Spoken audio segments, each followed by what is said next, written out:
vis-a-vis the lag in the ground reality, and that is why we're seeing these numbers today? Yeah, I think, a lot of this is whitewashing. Let's be honest. Everyone knew the mis-selling was rampant. Everyone knew how toxic the work culture was. But the trouble is when you're a unicorn, which is becoming a decacorn, which calls yourself the most valuable edtech startup in the world, no one wants to say anything because obviously you don't want to argue against success. But to your point, I think unless we value human capital as much as we value financial capital, I think the problem is we just get so enamored by money and with all the zeros and the millions and the billions that we tend to forget that these are humans who are actually creating this. And I think unless we realize that you want companies which are going to last much longer. Why do you think the Tatas is such a respected brand name in our country? Because even during difficult times such as COVID, they made sure that they didn't let go of their employees. And I think this is what really builds trust. And this is really what companies should want, because then you become the employer of choice. And when you become the employer of choice, you get the grade A hires, and these are the guys who actually end up making money over the long term. But like you quite correctly said, we're so focused on quarterly results, on short-term manipulations, that we're no longer willing to take the long view. And unless you're willing to play the long game, I think a lot of this is going to end very badly. Lots of people are going to get hurt for no fault of theirs, which is really tragic. Right. Ritesh, I want to come back to you and talk to you about what these numbers mean as far as the ecosystem at large is concerned. I want to understand, while, many would say, many CEOs would also differ from what I'm saying, that we have to run a business. It has to be profitable. If I have to have all employees on the roll, I also need to have that kind of money coming in. If I don't, I can't be delusional and still having, both sides. So I'm trying to understand, how do you strike that perfect balance of also keeping your company, your business profitable, but also having a sense of humanity? Because look at what we've seen just in the last 1 week. So many images that came out of the Twitter headquarters where you had, managers sleeping on the floor because the deadlines were insane. Then they've been fired. They've been given hours to try and regroup. I'm trying to understand, how do you strike that perfect balance? So, Ridhima, I'll just try and create an analogy from the West. These old school businesses like Boeing, which actually laid off 31,000 people in between 2000 and 2001. Ford laid off 35,000 people between 2002 and 3. Microsoft laid off 18,000 people between 2012 and 2014. Laying off people is not wrong. See, this is a choice which a corporation needs to take. The question is, are you doing it in a phased manner? And are you honoring the commitments which you promised to your employees? The word trust is so important. As Dr. Malpani said rightly, Tata exudes trust, and that is why they are they enjoy one of the finest employee NPSs in the world. So in my opinion, startups in India need to ensure that they do not just create a haphazard chain of contraction and expansion based on capital coming in from investors alone, but also create a lot of levers and risk mitigation strategies to ensure that tomorrow, if there is a spurge or if there is a dearth of capital, they can sustain for at least a runway of 24 to 36 months. Correct. If so they are not having we have to let go of that short-sightedness and also have a plan B in place, and also possibly look at the human cost and the human aspect of it being involved in running a business. Unfortunately, I've completely run out of time. Appreciate all our guests taking our time and joining us in this broadcast. We quickly have to shift our focus to some breaking developments also coming in. Some news coming in from Kerala, where we're understanding the Kerala DGP has directed the Trivandrum Commissioner to register an FIR on a teaser of a film. This was based on the letter sent to the Chief Minister. High-tech cybercrime inquiry cell has also conducted an initial inquiry, and the report was sent to the DGP. DGP's direction was based on this report. Let me bring in my colleague Neetu, who's been tracking all these developments for us. Neetu, what's the latest? Now, what we know is that the DGP has directed the Trivandrum Commissioner to register an FIR on the teaser of this film, A Kerala Story. Now, the teaser came out a couple of days back and it had claimed that around 32,000 women have gone into the ISIS from the state of Kerala as well as from areas of Mangalore. So this is something that the Chief Minister's office had also received a complaint related to this, saying that the numbers are not true. These are heavily exaggerated numbers. 32,000 women going out from a state outside to another country. This is warning against. This is something which should not, which is highly exaggerated and cannot be accepted. So that is something that has been given as a complaint to the Kerala Chief Minister. And what we know is that the high-tech cyber crime cell has conducted a preliminary inquiry into this and have given a report to the DGP. It was based on this report that the DGP has recommended the Trivandrum Commissioner to register an FIR in this regard. Neetu, thanks a lot for getting us all those details. This is a developing story. We'll keep tracking all those developments. For now, it's a wrap from my side. Thanks a lot for watching.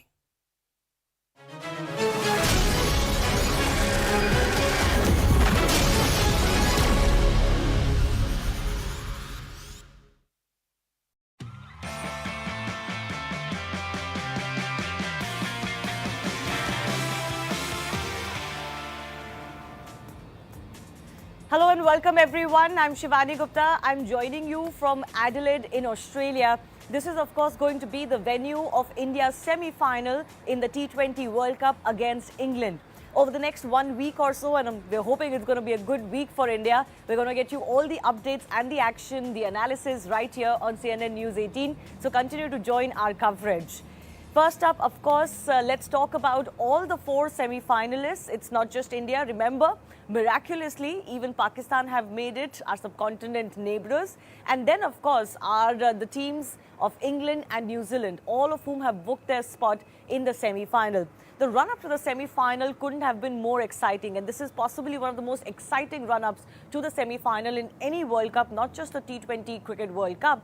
Because even till the very last day, we had no idea which 4 teams were going to get through, not certainly of course, and what spot were they going to end at. So finally, it was all cleared up by Sunday evening. It's going to be New Zealand versus Pakistan first up and then India versus England. Let's take a look at the 4 semi-finalists. 25 days, 41 matches, and it's down to the final 4. India, England, Pakistan and New Zealand. Talking of India, the men in blue ended as table toppers with 8 points and 4 wins to their name. The Rohit Sharma-led team looks settled with firepower. From KL Rahul at the top, Virat Kohli is in the form of his life and is the highest run getter in the World Cup. Surya Kumar Yadav is right behind Kohli with 225 runs in this World Cup and 3 half-centuries to his name.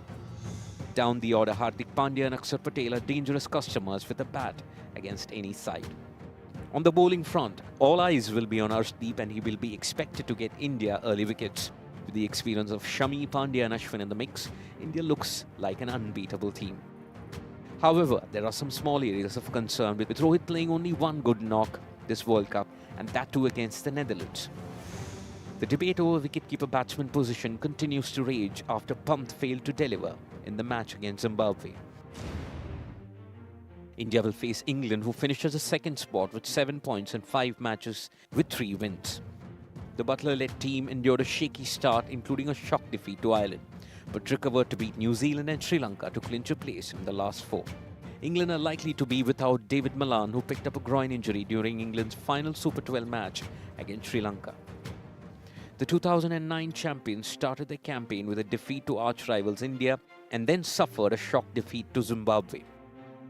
But then after a 92-run win over Netherlands and hammering South Africa, luck went in their favour as Dutch stunned South Africa and Pakistan were through to the semis. The good boys of world cricket ended at the top of the table with 7 points. The Kane Williamson-led team started with a win against defending champions Australia and then thrashed Sri Lanka. They faltered in the game against England but quickly reset themselves and beat Ireland in their last league game to make it to the last 4. It's time for the semi-finals, and each of the last four will count their chances as one of the best when it comes to entering the big finale of the T20 World Cup is concerned. Because at the business end of the tournament, at this stage, there's literally no picking between the four semi-finalists. They will have to bring their A game when their matches come on, and possibly a little bit extra, because you need that much to get into the tournament's final at such a big stage. With camera person Guneet in Adelaide, Shivani Gupta, CNN News 18. We will, of course, build up to the first semi-final, which is between New Zealand and Pakistan. It's going to be as interesting as the one between India and England. But, of course, we will focus a little bit more on India's big match coming up. And speaking of that match, it was a bit of a scare for the Indian team and for captain Rohit Sharma earlier today when they came out for their optional practice session at the Adelaide Oval. Rohit was one of the few people, one of the few batsmen certainly from the Indian team, and one of the few overall who had turned up for this optional practice session. And soon after he started batting at the nets, he was hit pretty sharply and hard on his right hand near the right wrist. It was quite clear at first go itself that this was something that was hurting him and paining him quite a bit. He tried to carry on, couldn't quite. So then he rested for quite a bit. He was looking in discomfort and in pain. He was given some immediate treatment like sprays and ice pack. We saw Paddy Upton speaking to him quite a bit at that time. And then finally, after a break of 30 to 40 minutes, Rohit Sharma came back to bat, and it looked like what seemed like could be possibly an injury wasn't quite so in the end. The Indian team suffered as big a setback as it possibly could be, or nearly there, when they came out for their optional practice in Adelaide 2 days ahead of their big semi-final against England. Rohit Sharma, the Indian talismanic captain, got hurt badly on his right wrist when he was taking a few balls at the nets when he first came out. The good news, though, is that there was immediate treatment given to him, some sprays, also ice packs, etc. And he seems to be doing okay because he came back at the nets and played for quite a bit. Now, the last thing India needs ahead of such a big game is for one of their big batsmen to not be available. He's crucial for India and for the belief that India would have against England going into the semi-final as well. Let me also go across to the cricket experts joining us right now. I've got former India cricketer Maninder Singh and also Deep Das Gupta joining me. Cricket writer and sports commentator Ayaz Memon is also joining me on the show. Welcome, gentlemen. And once again, a hello from Australia, this time from Adelaide. I want to begin with Maninder Paji. Even though Rohit hasn't really looked like in top form, we've been discussing it and debating it, how he needs to kind of look like the Rohit Sharma that we know. It still is a pretty big scare for someone like him to get hit on his right hand, 2 days before a match. We haven't really heard officially from the team, and it looks like it's going to settle down, but this could have been a big scare for India. I see, you'll come to know about the injury after a couple of hours, because when you get injured, it's fresh, so at that time you don't really know, but when it starts cooling down, then you really know what's happened and how much is the injury. But I really hope that it's not a scare for the Indian team. It's not a major injury, because Rohit Sharma plays a very important part, even though he's not been getting runs, but I think he's been leading the side pretty well. And I'm really hoping that he comes 100% fit to play the semi-finals. And I really, really hope that he's saved runs for the big games. Yeah, I wanted to ask Deep this question as well. I mean, when he came back to bat at the nets, he still looked a little bit uncomfortable. What do you think was the feeling behind him coming back at the nets immediately after getting hit, and how problematic could this be for a batsman, Rohit, to have that kind of a hit, which clearly put him in a lot of pain? Obviously, it's going to be painful. There's absolutely no two ways about it. And as Mani Bhaiya mentioned, the fact that he's only going to feel it maybe after a few hours, because the adrenaline pumping right now will see you through this phase. But it's important. I think it'll be important for us to wait and watch how this pans out. Hopefully, he's going to be fine. But obviously, the discomfort, the fact that you still got another day to go to kind of recover completely. But yeah, it's obviously a scare, which we can do without at this point in time. It will definitely affect as a batter if your wrists are kind of, are not 100% or you got a niggle or something. But having said that, we will have to wait and watch how this pans out. Yeah, we will of course have to wait and watch out for. I don't think the Indian team management will also be making an announcement in a hurry, but we'll of course hear from them before the big semi-final. Speaking of Rohit Sharma, the big man from the English side, Ben Stokes, spoke to the media today, and this is what he had to say about the Indian captain. Listen in. You'd never look too much into, what the great players of your era have, what baggage they're taking in, the likes of Rohit and stuff like that, they're world-class players. You can't take anything how they performed in the previous games into these big games because, I've seen him do it many a time. He's one of the best to play the game, especially in this format. So, we won't be taking him lightly at all. Clearly, Ayaz, there's a mention there of perhaps the fact that Rohit hasn't really looked in top form. He's had some runs under his belt, but we all expect a little bit more. And that fluidity that we expect from Rohit Sharma has not been on show. Somehow, his time in the middle is just not looking right. But Ben Stokes there categorically talking about how, they're not going to take anybody of the class of Rohit Sharma lightly. Your thoughts on how Rohit Sharma has looked so far and how, he would hope to perform from here on? There's just 2 matches to go if India's in the final. Couple of things, Shivani. I think what Ben Stokes says, and obviously he's been witness to what Rohit Sharma's caliber is in white ball cricket. Remember in the 2019 World Cup, Rohit hit 5 centuries, and Ben Stokes played a very crucial role in England winning that tournament. But it could so easily have been Rohit Sharma leading India to a win, but for that ill-fated semi-final against New Zealand. But that apart, I think what has happened in this World Cup is that in match after match, almost every match he's got a start and not been able to build on that start and play a substantial knock. And that's been a niggling worry for the Indian team. However, if you're an opponent, you would worry that he's not looked completely out of sorts. He's been getting the starts. He's not been able to capitalize. He's been perhaps a little impetuous, a little impatient and, holding out just when it looked like he was on top of the situation. So that is something that will put, thoughts or put some concerns in bowlers in the England team. This is something that Ben Stokes reads well. And I think what he said at the his initial statement is that when you have world-class players like Rohit, you just cannot afford to take them lightly, whatever their run-in form.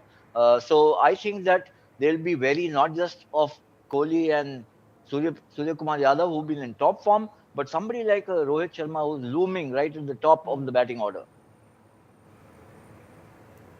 Exactly. Absolutely. Somebody who's due. That's really how I would like to tag Rohit Sharma as far as the World Cup campaign is concerned. And sometimes you don't want to be the next team facing a man like Rohit Sharma who's due for a good innings or big runs. But speaking of the men who have actually worked for India, I want to focus a little bit ahead of this big semi-final versus England on India's top performers. And of course, the first person that you want to talk about is Virat Kohli. So just take a look at Virat Kohli's World Cup so far. He obviously had that 82 not out against Pakistan, match-winning innings.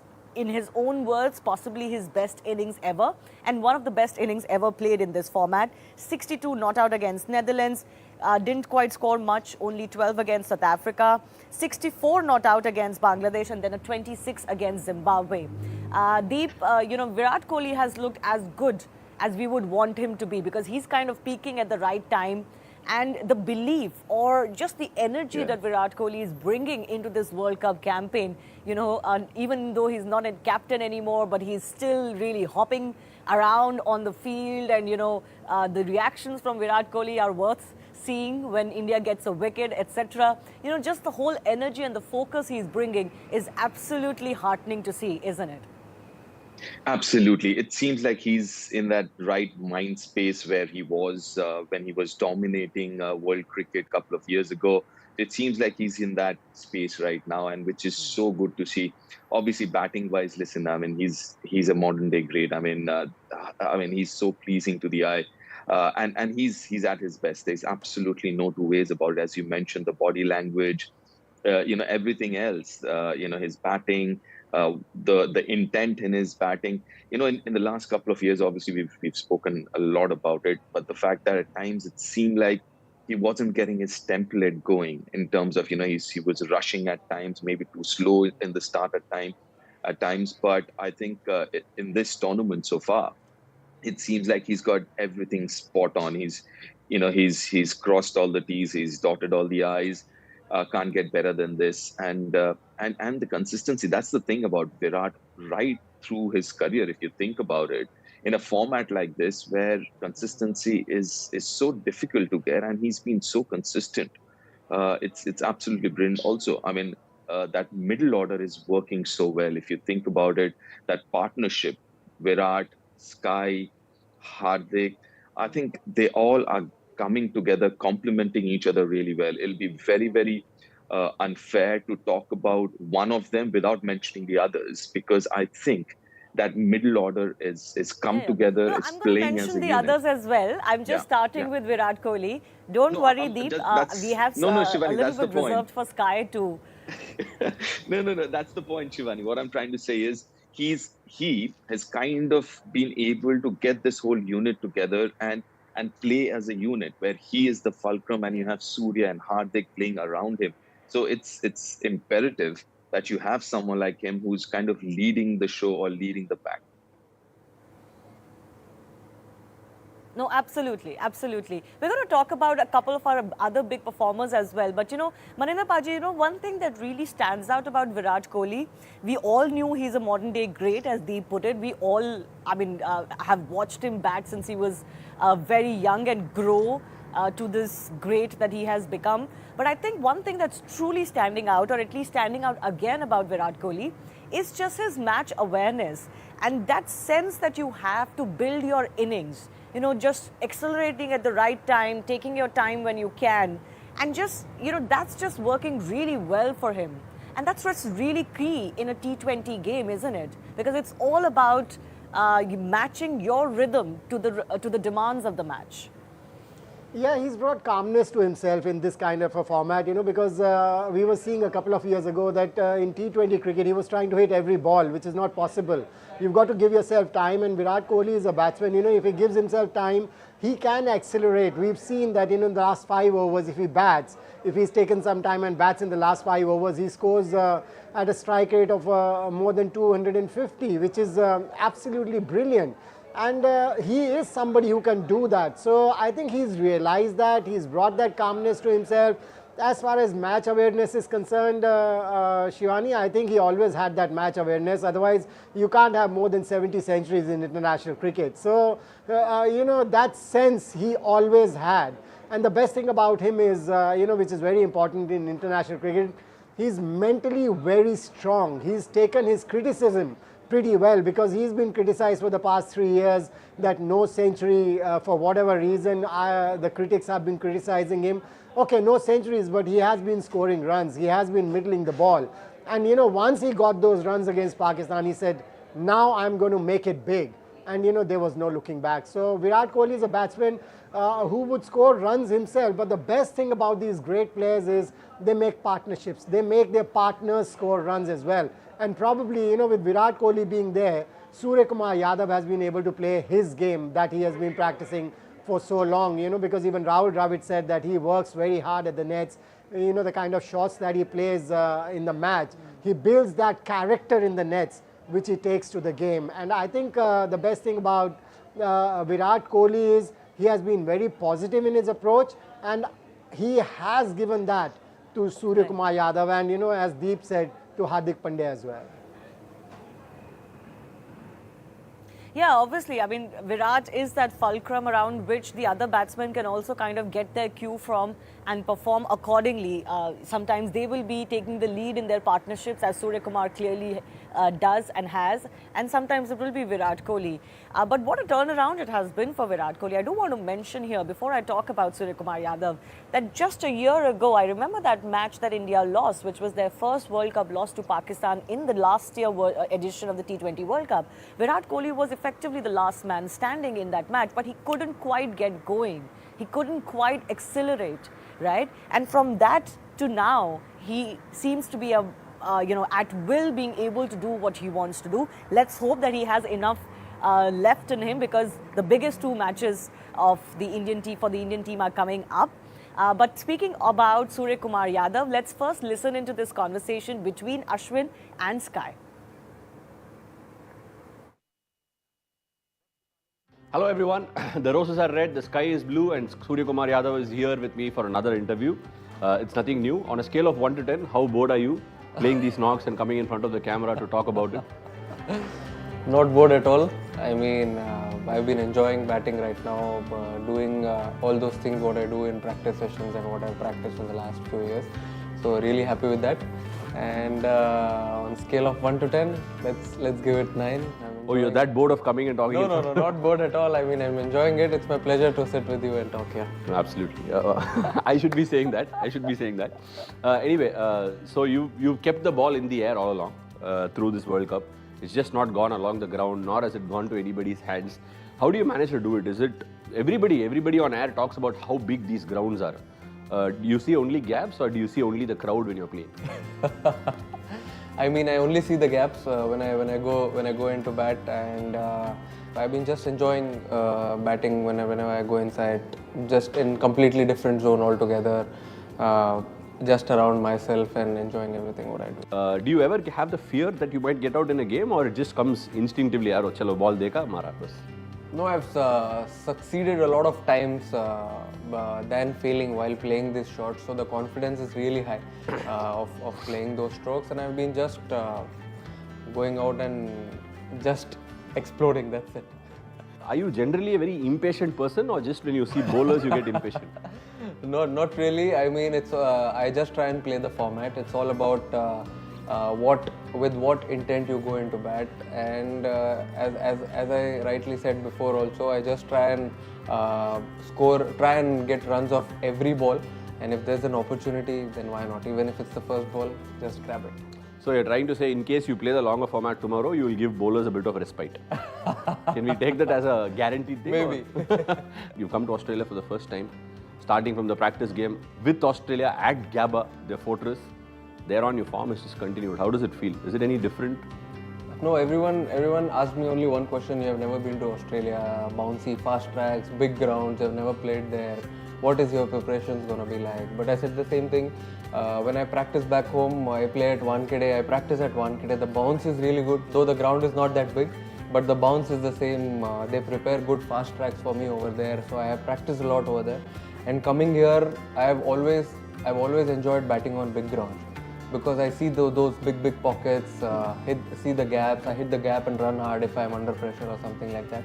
So I've always enjoyed batting on big grounds, and bounce I've always enjoyed batting on wickets which has good bounce and fast tracks. One question for Ash bhai, can you please describe from the day we landed here, or maybe the preparations when it started 2-3 months back, how has been the journey of Team India till now, going into the knockouts? For me, it's a very interesting phase of my life. I'm more at peace with myself. I'm enjoying my cricket. I'm just taking one day at a time, and the atmosphere in this team is just incredible. I think I really enjoy it.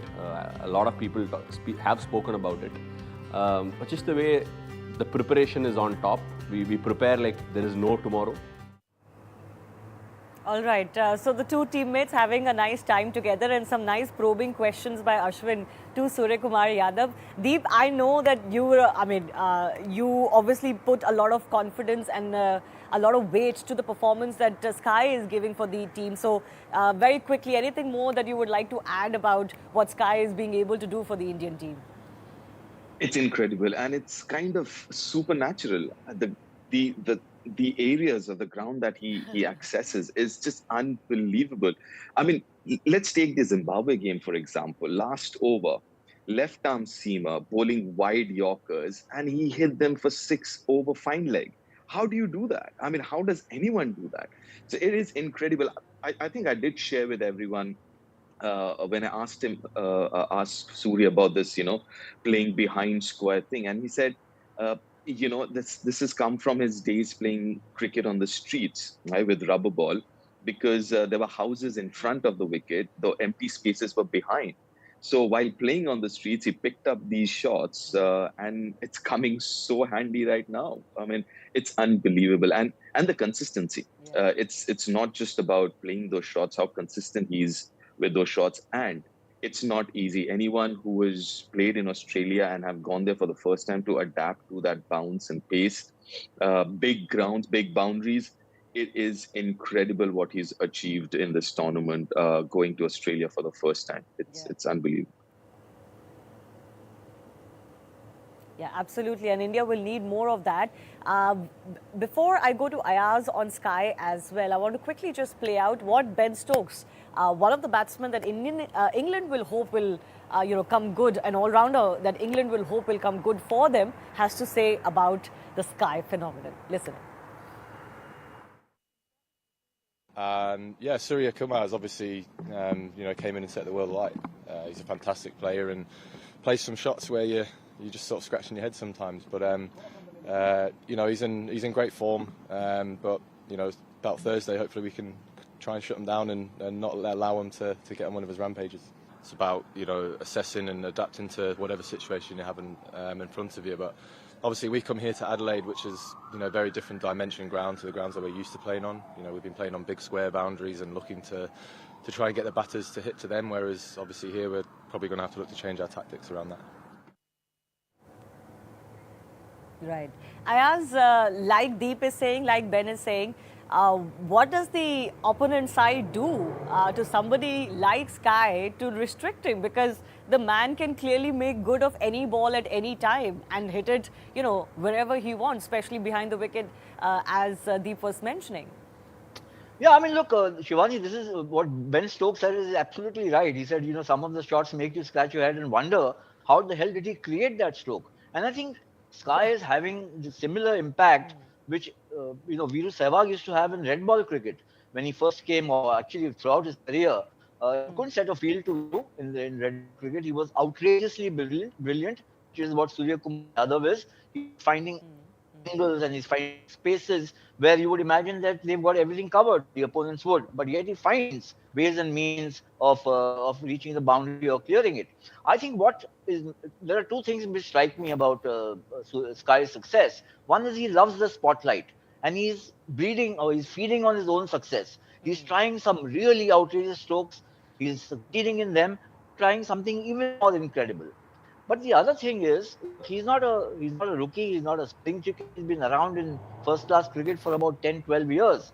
So it shows the value of having spent that much time in cricket. But not just that, it's about the time he has spent in the nets, practicing these strokes, knowing that when his time comes, he has to make an impact very early, otherwise his place is not going to be assured. Which is what he has done. In about 12, 15 months, he has become, India's best, I would say the best T20 player that India has today. Yeah, absolutely, absolutely. Let's talk about another of India's top performers, and that's of course Arshdeep Singh. Now, I must mention, and I'll go to Maninder Paji with this, that actually the likes of Shami and Bhuvi have also done well. The space trio that we were actually wondering whether they can handle the load in Australia, in front of all of these cracking teams in the absence of Jasprit Bumrah, I must say that all of them have done well. Bhuvi has been almost unplayable, but it's just that he hasn't got enough of the wickets. He hasn't been amongst the wickets, but the pressure that he's created has also been very crucial for the likes of Shami and Arshdeep.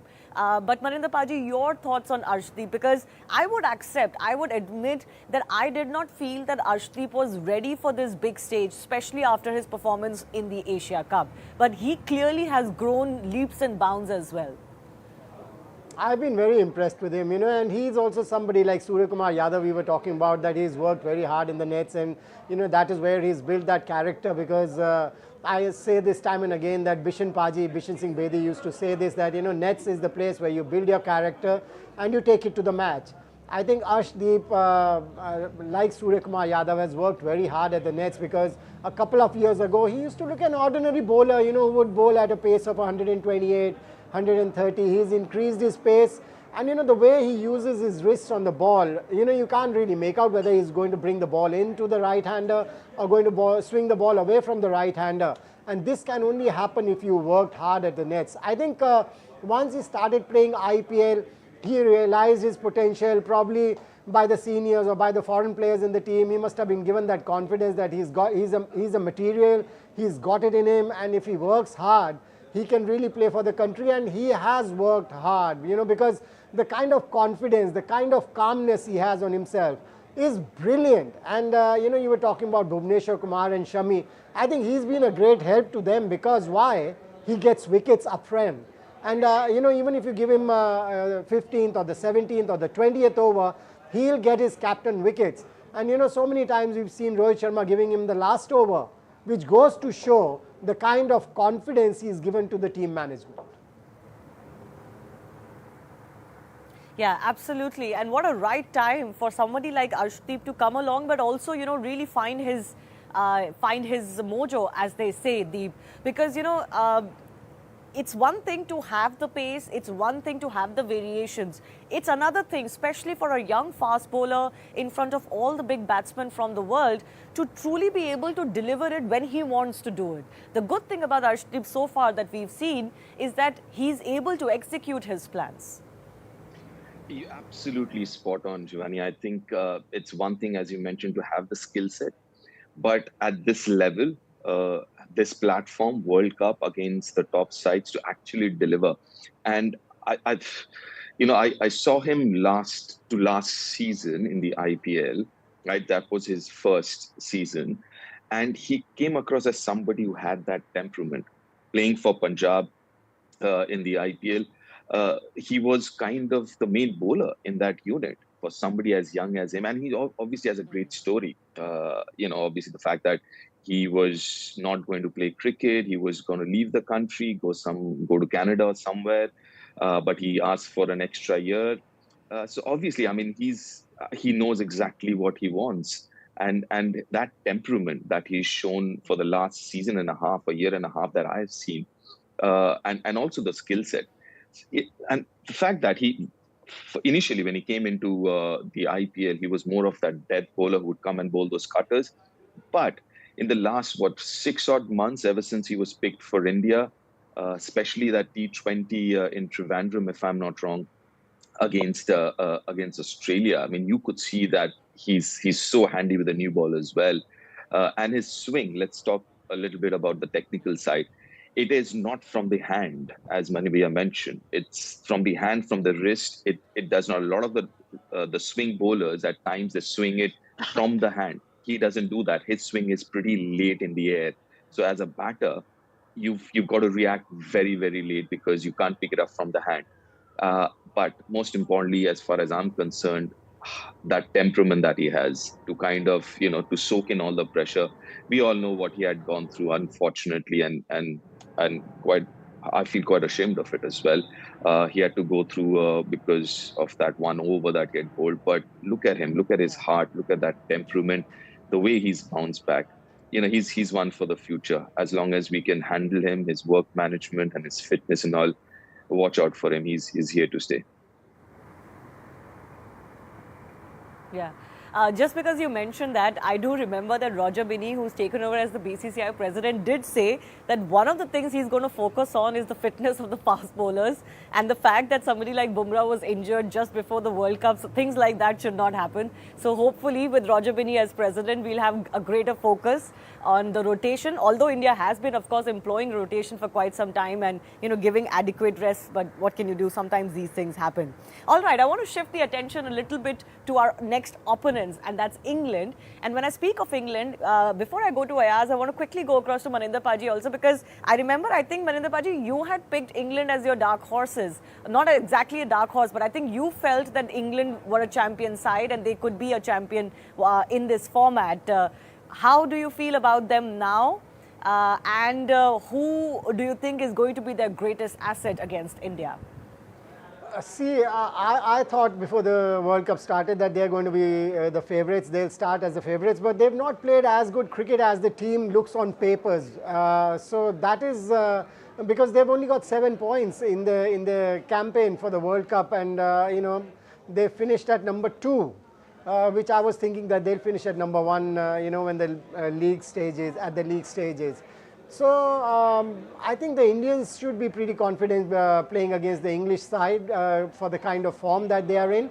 But they've got some very good players, and you know, T20 cricket is a format that on the day only one player can take the game away from you, and they've got quite a few of them. I mean, you know, the captain Butler himself, Alex Hales, Ben Stokes, Moeen Ali is somebody who can really hit the ball out of the ground, Sam Curran. I think they've got the all-rounders, and in white ball cricket you need those all-rounders who can contribute with the bat and the ball as well. So as far as the balance of the England side is concerned, I think they're a very balanced side.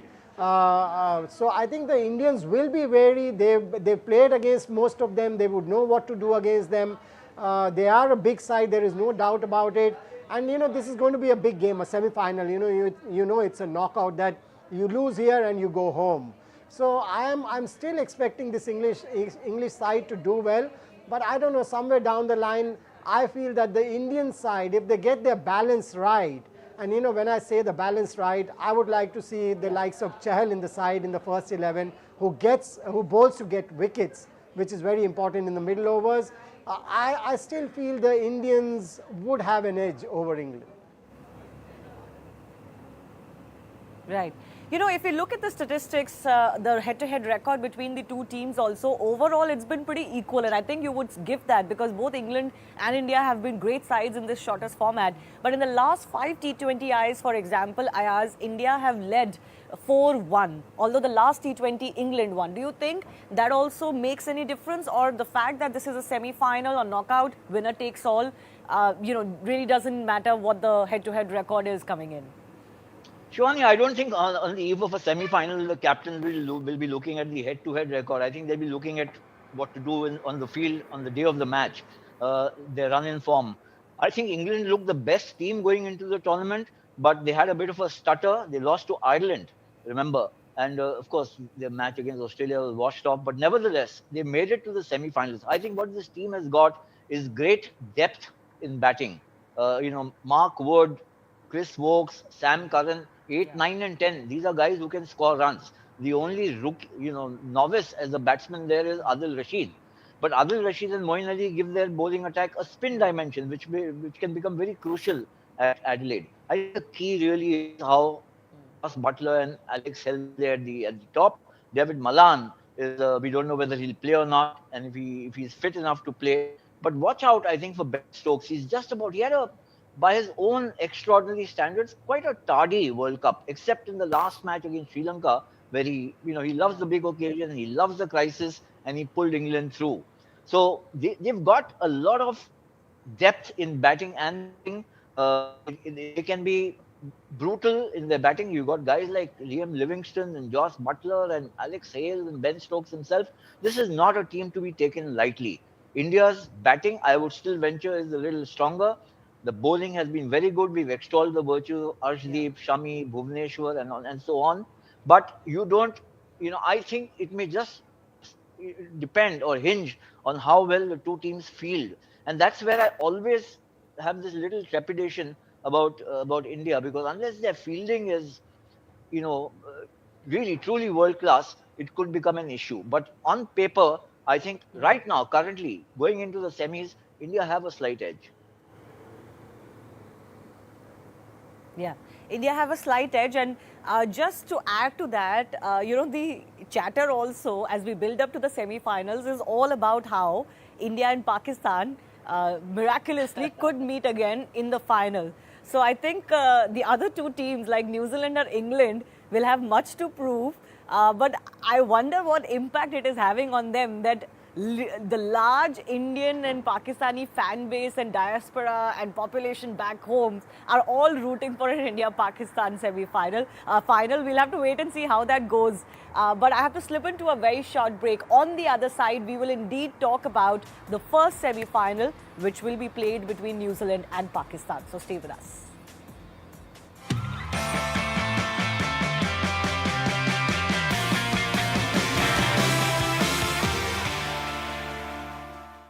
Yes. So, I am were you able to hear my watching the question? Development. Yes. Okay. See, this particular registration of crime is under the pressure of the BJP government. It seems Because see, to agitate against something which is against people's sentiments, people's faith, certainly it invokes some kind of an outrage. Of course, we would not justify violent obstruction, Right. but at the same time, there was protest to the display of certain historic events which are hurting sentiments, religious sentiments of a section of the society. Certainly, the filmmakers and those exhibitors, etc., and even theatre owners must Sir, but take a Mr. halt Memon, and understand. Mr. Memon, I need to ask you here, while I agree with you that anyone is within their right to want to educate viewers, to walk into a theatre like this, we're playing out the visuals for our audiences and they are quite intimidating, and I think that's easy for any viewer to agree upon. To have any leader of stature walk into a theatre, talk to viewers the way you can see him doing in those visuals, it does seem hard to defend, sir. No, see, any obstruction certainly would be met with legal examination as to whether it amounts to a criminal offence or not. It's a matter of appreciation by the machinery. But what I am suggesting is that such display of false history hurting religious sentiments does invoke outrage from the people. And the people certainly would make noise that their revered leaders, whether religious or political, are being shown in bad light. They would not permit such exhibition, and therefore I said that the exhibitors and the filmmakers, etc., must reconsider whether what they are shown is unjustified and withdraw it. NCP leader Jitendra Awadh and his supporters blocked the screening of the film in Thane. The film had been screened over the last few days quite successfully, according to our ground reporters. Now, Awadh claims that the movie shows historic events that never happened in reality. He further questioned the people watching the film and the filmmakers as to why the movie was being screened at all. A scuffle erupted in the Thane theatre. And I believe what also took place is that the leader himself stormed into the theatre and forced the viewers to exit. We're playing out those visuals for you right now on the left side of your screens. The police have registered a case against the NCP leader already and his supporters in the last few moments. Now, interestingly, the Maharashtrian Navmi Sena chief Raj Thackeray has also lent his voice for this film's narration. Keep that in mind in this entire story. Now, very quickly, I do want to bring you more details about the story in just a second. My colleague, Mumbai Bureau Chief Vinaya Deshpande is with us right now. Vinaya, I want to ask you, we started this story by saying that this was a controversy that was rocking Maharashtra. Is that correct to say?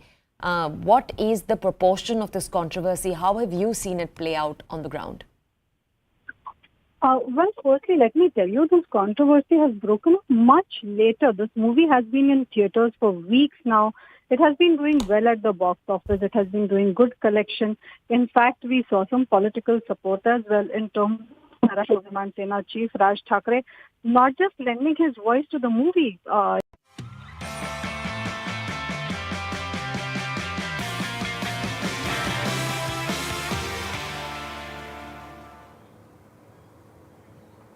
Welcome back. We're building up to the big semi-finals. It's down to the last four. And the first semi-final is going to be between New Zealand and Pakistan.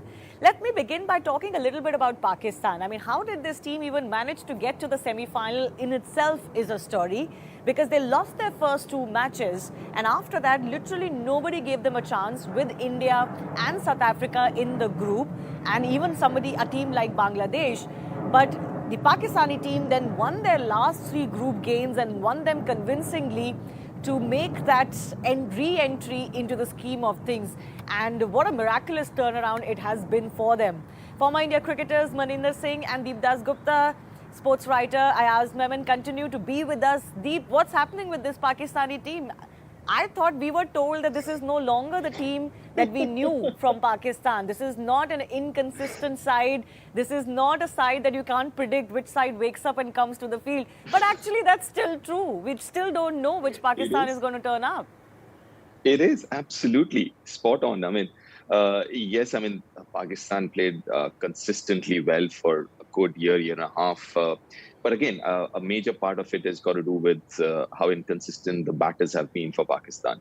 I mean, their main strength as far as batting is concerned is obviously Rizwan and Babar, and the kind of the partnerships that they've had in the last year and a half. That's been like the foundation for their consistency, because they always had good bowlers and good bowlers for all conditions. But it was their batting which made them so consistent. But unfortunately, the batters haven't fired. I mean, right through this tournament, Rizwan's had maybe scores in 2 games, that too in the mid-30s and a half century, maybe one of them. Babar has not fired at all. Shan Masood is the only guy who's looked all right. Then they've been saved by a couple of cameos in the middle order, low middle order. Shadab, I mean, that was a superb innings from Shadab. So it's because of their batting and inconsistency with their batting, which has made them back to what they were and they're famously known for. Yeah.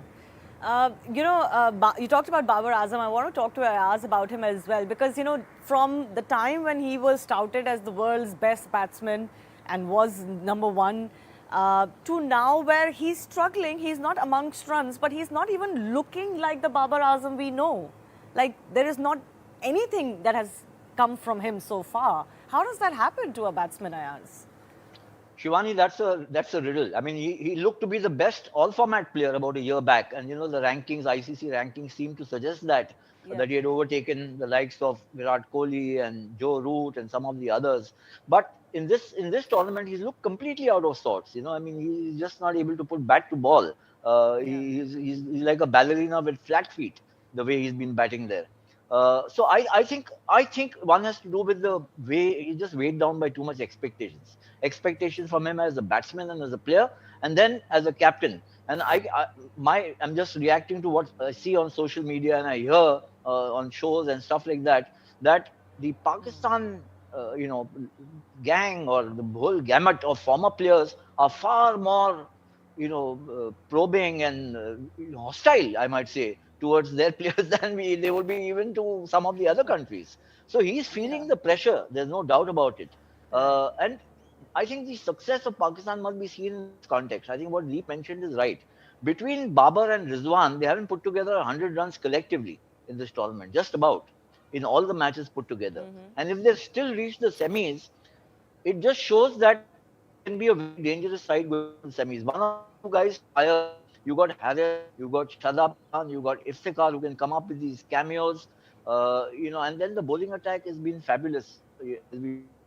Shaheen Afridi getting 4 wickets in the last match against a disparate Bangladesh, but 4 wickets is a heck of a lot in a T20 game. So just gives them that much more edge. This is not a team that New Zealand would want to trifle with, because they can be very, very dangerous. But again, I say, in the Indian context and in the Pakistani context, in fact, even more in the Pakistani context, that they seem to be amongst the big nations that play this sport, the worst fielding side. And if they don't measure up in the field against New Zealand, which is unarguably the best fielding side, then I think I don't think they'll make much headway. Yeah. They've got a second life, I will put it like that. And what better way than for Babar Azam to kind of come true to the expectations and even the probing that you mentioned from the former players now in the second life that the team has been given. And I think it has also now, in the first 5 matches, Shaheen Afridi was also not looking like the dangerous bowler that we know him to be. I think because of the injury layoff, etc., he didn't really quite come out steaming hot in this tournament, and possibly we'll see him only getting better, because in the last match, as you mentioned, he took 4 wickets. But speaking of Babar Azam and speaking of the turnaround, let's just listen in what the captain had to tell his team after Pakistan made it to the semi-finals.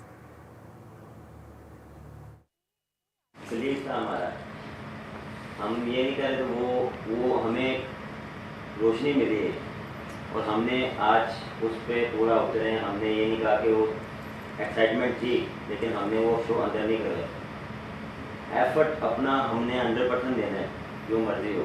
जितना हमने through out 2 matches में हम जितना as a team खेल रहे हैं, यही चीज़ चलनी है, इसी को ही कंटिन्यू करना। जिसके हाथ में जो चीज़ है वो फिनिश करके है। स्पेशली हैरी, माशाल्लाह जितना तू खेल रहे हैं आउट, छोटी चीज़ और तुझे कॉन्फिडेंस देगी। मैच जब फिनिश करके आओगे ना, तुम्हारा कॉन्फिडेंस लेवल ही डिफरेंट होगा। जब मैच हाथ में आ गया उधर विकेट थ्रो करके नहीं आई, हम इस चीज़ से गुजरे। हमें भी बड़ों ने बताया था कि भाई जब फिनिश करके आओगे आपका कॉन्फिडेंस लेवल ऊपर जाएगा, फिर अगले मैच में आप डिफरेंट खेलोगे क्योंकि आप कॉन्फिडेंस में होते हो। इसमें थोड़ी सी चीज़ें आती हैं। बाकी ओवरऑल माशाल्लाह bowlers outstanding, very well done. All right. Well, anything can happen from here on, as they say, in the semi-finals and the knockout stage, and just how good Pakistan makes of this wind that they've got and this opportunity they've got remains to be seen. But one man who's going to be very crucial for their chances is going to be, of course, Shaheen Afridi. Before I go to our guest, listen in to former Australian World Cup winning captain Ricky Ponting on Shaheen Afridi. Shaheen Afridi for his side, for his captain, for his country.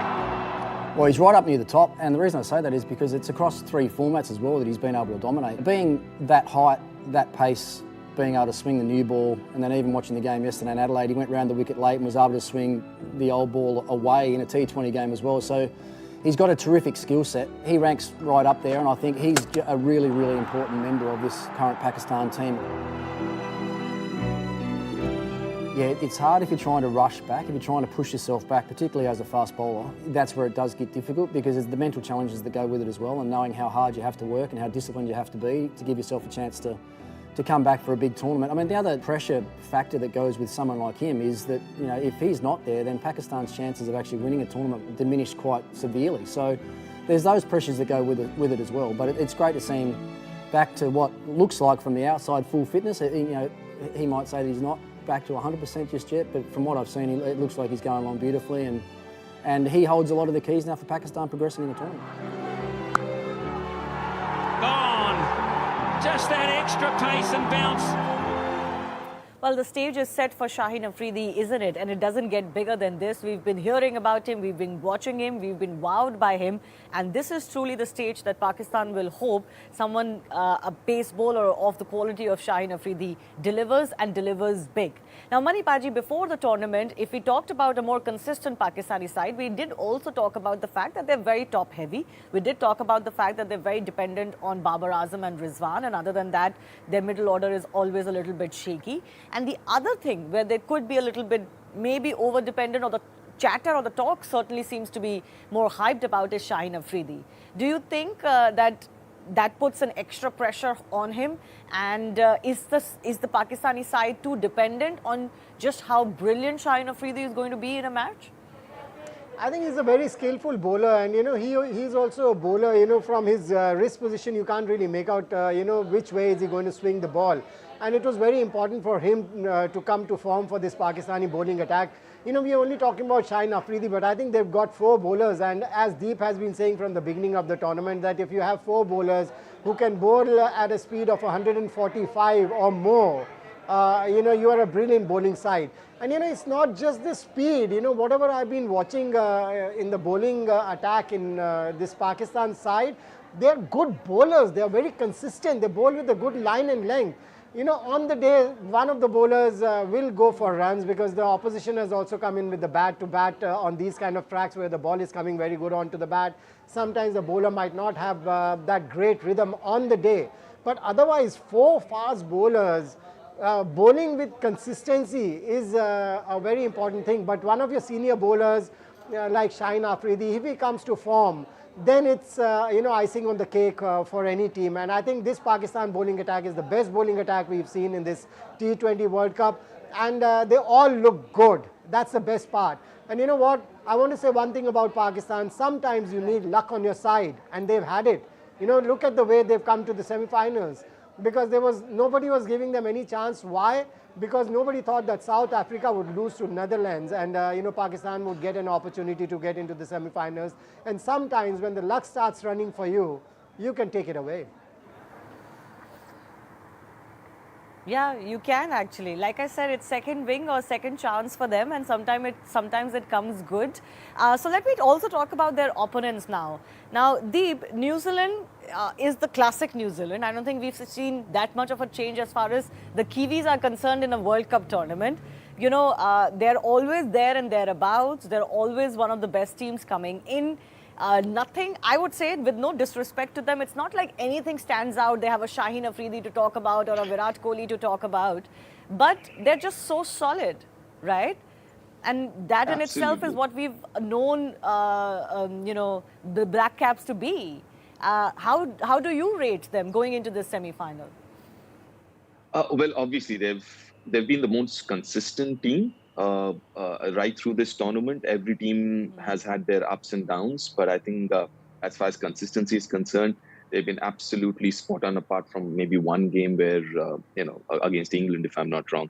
But generally speaking, and you rightly mentioned, there aren't so-called superstars of this format, but all of them, they exactly know what is expected of them, what their role is, and they are brilliant at doing the 1%ers right.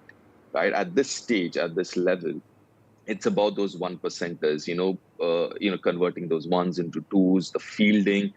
Fielding is a huge thing in Australia and big grounds, because as a fielder, you've got to know how to cut angles, where to stand 10 yards in front or 10 yards from the boundary or 5 yards from the boundary. All these things, I mean, the 1%ers, I don't think there's any team in the world which does it better than New Zealand. And that's the reason in all these, ICC tournaments or big games or big platforms, they are so good. And obviously, I mean, Kane Williamson, even though he hasn't had a good run in the last couple of years with a bat, but I think he's one of the best international captains around. The way he handles his bowlers, his team, absolutely brilliant. And they have a very good combination of different kind of, not just bowlers, but even batters as well. You got Glenn Phillips, brilliant 100 he got. Somebody who's a boundary hitter. On the other side, you've got Conway, who's one of those grafters who's going to hang in there till the last and make sure is there as the glue of the team.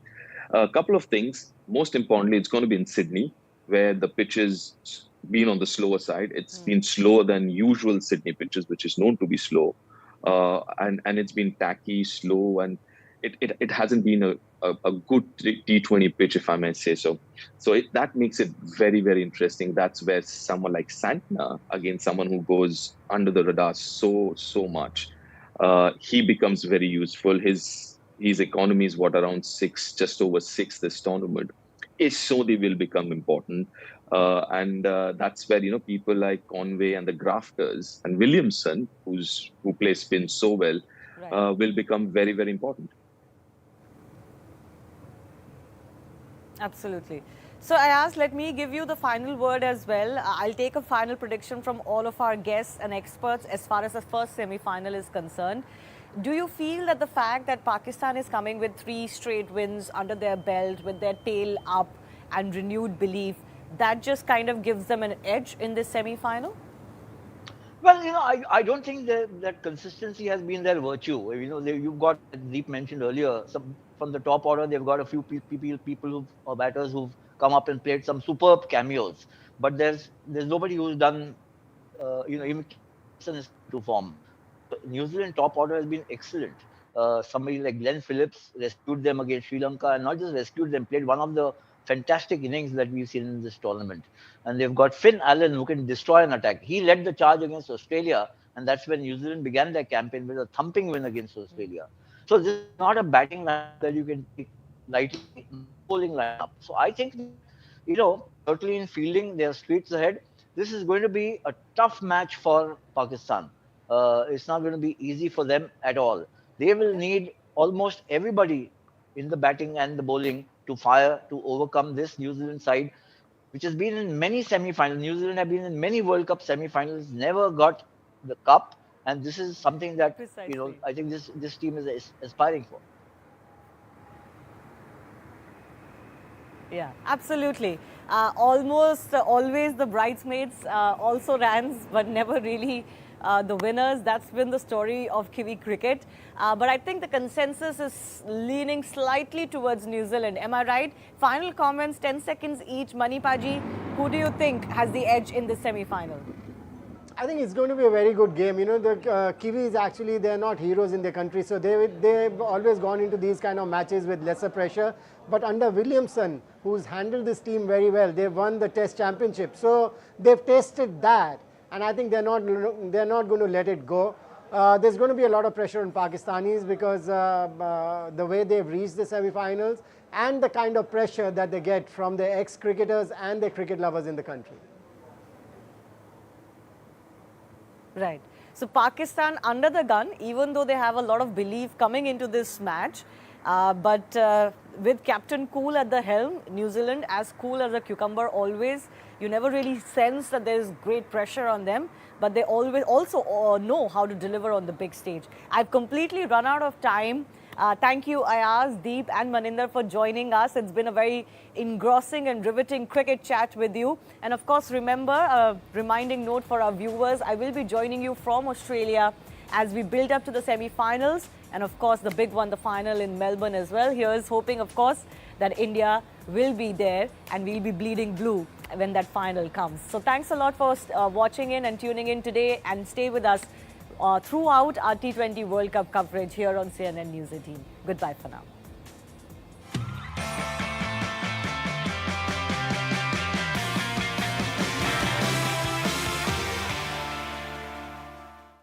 Making serious allegations against the film. They're saying the film is not showing history.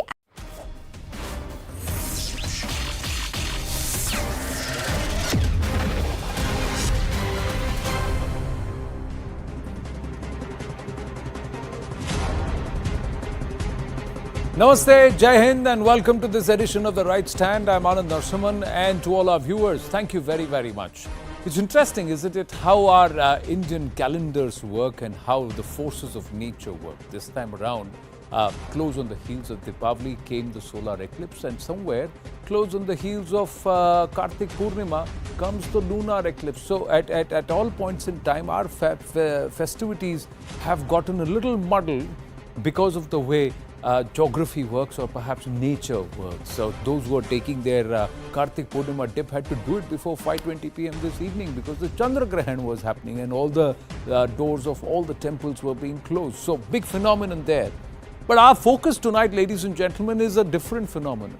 It's not just about our belief systems, but those who are working quietly, subverting the system to try and alter the DNA of Bharat itself.